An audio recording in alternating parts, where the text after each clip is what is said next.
మందుబాబులకు king fissure beer అంటే చాలా ఇష్టం. వాళ్ళు దాన్ని అమృతంలా ఫీల్ అవుతారు. ఏ చిన్న పార్టీ జరిగినా ఈ బీర్ బాటిల్స్ లేవాల్సిందే. ఇలాంటిది ఈ బీర్లను ఇక కొనలేని పరిస్థితి రాబోతోంది. అందుకు కారణాలేంటో తెలుసుకుందాం. మీరు కింగ్ ఫిషర్ బీర్ ఎక్కువగా తాగుతారా? ఏ చిన్న పార్టీ జరిగినా మీ ఫేవరెట్ ఇదేనా? అయితే మీరు త్వరపడాలి. వెంటనే వెళ్ళి వీలైనన్ని బీర్లు కొనుక్కోవాలి. ఎందుకంటే తెలంగాణలో కింగ్ ఫిషర్ బీర్లు అయిపోతున్నాయి.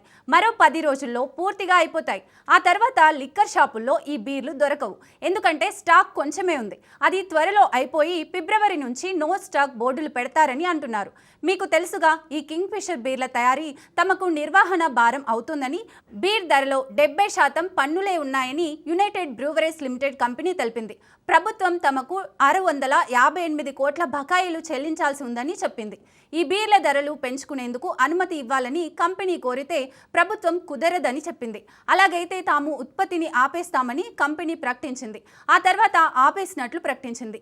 ఈ కంపెనీ బీర్లకు మంచి డిమాండ్ ఉంది. తెలంగాణలో మందుబాబులకు ఈ బీర్లంటే చాలా ఇష్టం. తెగ కొంటుంటారు. దీని ఉత్పత్తి నిలిపివేస్తే సమస్య అంటున్నారు.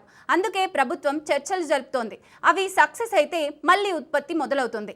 లేదంటే ఎప్పుడు ప్రారంభిస్తారో తెలియదు. ఒకవేళ చర్చలు ఫలించకపోతే బీర్ కొత్త బ్రాండ్ వచ్చే అవకాశం ఉంది. మకర సంక్రాంతి వచ్చేసింది కాబట్టి ఇక ఇప్పటి నుంచి క్రమంగా వేడి పెరుగుతుంది. ఫిబ్రవరి 26 తర్వాత వేడి మరింత పెరుగుతుంది. ఈసారి ఎండాకాలం వేడి ఎక్కువగా ఉంటుంది అంటున్నారు. ఎండల్లో కింగ్ ఫిషర్ బీరు తాగడం చాలా మందికి ఇష్టం. ఇప్పుడు ఈ బీర్ దొరక్కపోతే ఎలా అనే ప్రశ్న వస్తోంది. అయితే కొత్త బ్రాండ్ వస్తే అవి కూడా మందుబాబులకు నచ్చే అవకాశం ఉండొచ్చు.